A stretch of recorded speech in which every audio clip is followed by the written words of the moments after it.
Et donc salut à tous et à toutes les amis, j'espère que vous allez tous très bien. On se retrouve pour une nouvelle vidéo Mercato où on va retracer l'actualité de l'OM de ces derniers jours. Ce sera une vidéo un peu plus courte et un peu moins chargée que la dernière, où là on a eu le droit à beaucoup d'informations. Comme d'habitude les amis, regardez la vidéo jusqu'à la fin, c'est très important. On va sans plus tarder commencer à parler des informations officielles auxquelles on a eu le droit ces derniers jours. Cengiz Ünder, le jeune espoir turc, a finalement signé à l'OM, donc ça c'était vraiment pressenti. C'est normalement sous forme d'un prêt avec option d'achat à 9 millions d'euros. Si jamais l'OM venait à lever l'option d'achat, donc qui est de 9 millions d'euros, la Roma percevrait 30% des parts selon le Phocéen. D'autres sources parlent plutôt de 20% à la revente, d'autres même disent que normalement c'est une obligation d'achat. C'est pas forcément très clair, mais en tout cas ce qui est sûr c'est que le joueur est à Marseille et il est officiellement marseillais. C'est tombé dans la journée, mais c'est aussi officiel et c'était aussi pressenti évidemment. Matteo Guendouzi s'engage avec l'OM. En ce qui concerne son cas, c'est un prêt avec obligation d'achat à 11 millions d'euros. Ça fait longtemps que le joueur était sur les tablettes de l'OM et le voilà officiellement marseillais, donc ça fait plaisir. Le jeune latéral droit Rijkaard Richard, tout droit sorti du centre de formation, est prêté à l'US Créteil Lusitanos. C'est un club de National 1 où il pourra retrouver du temps de jeu, ce qu'il n'a pas à l'OM. Maintenant qu'on a fini avec toutes les informations officielles, on va passer par les rumeurs crédibles. La première serait que Lucas Perrin chercherait un nouveau point de chute, ce qui est logique vu les mouvements qu'il y a eu au poste de défenseur central. Selon l'équipe, le joueur aurait peur de ne pas forcément beaucoup jouer la saison prochaine, ce qui est crédible.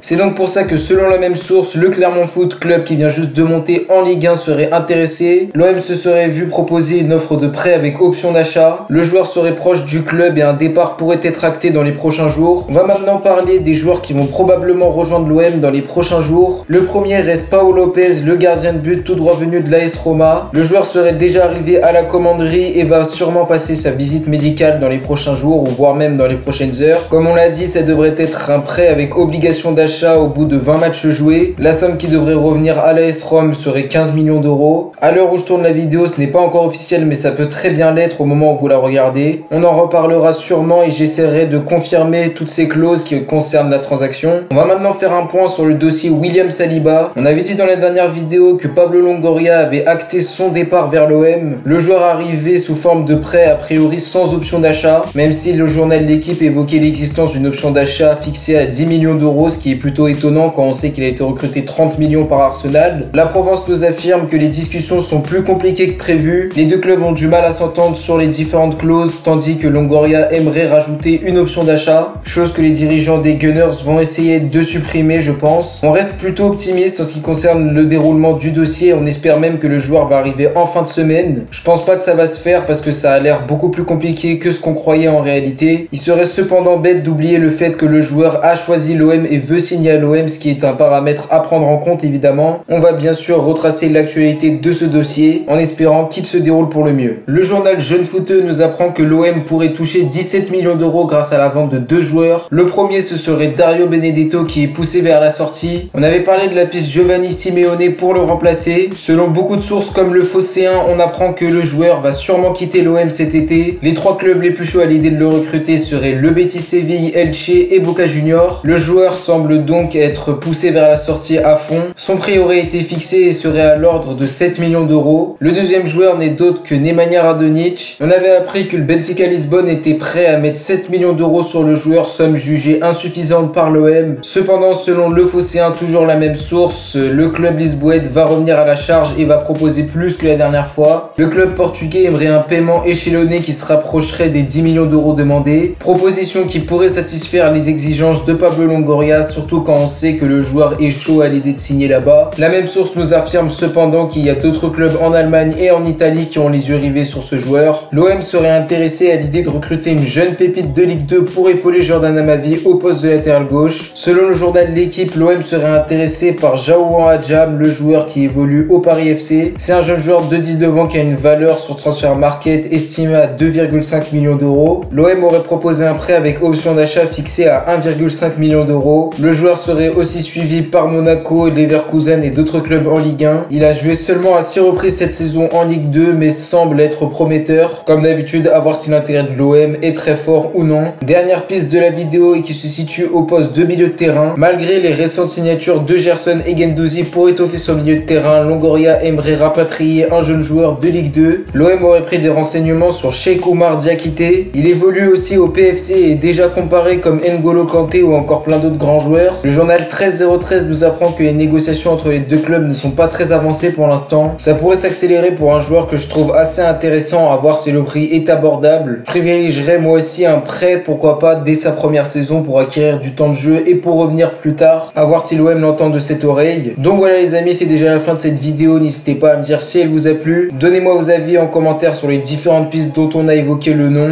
On se retrouve très vite pour une vidéo assez spéciale, mais avant toute chose, j'aimerais tous vous remercier pour la barre des 1000 abonnés qu'on a tous atteint. Grâce à vous, la famille s'agrandit et oui, ça me fait en tout cas super plaisir qu'on ait dépassé ce palier qui est certes très petit aujourd'hui sur YouTube, mais qui est significatif pour moi. Pour tous ceux qui ne se sont pas abonnés, n'hésitez vraiment pas à le faire. Bref, prenez soin de vous et on se retrouve très vite pour une prochaine vidéo. C'était Kalash, ciao à tous.